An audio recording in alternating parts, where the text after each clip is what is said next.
Hi friends, welcome to 5 Minutes Tech YouTube channel. Here is Moto G04 smartphone.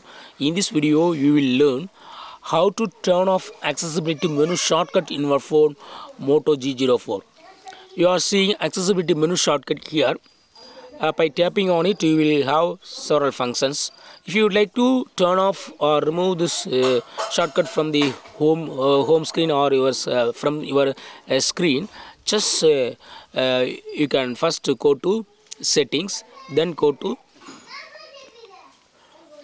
accessibility, then go to accessibility menu, and here turn off this button.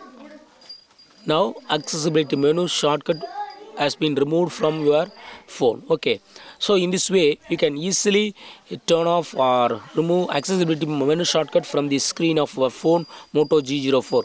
That's all friends, thanks for watching, bye.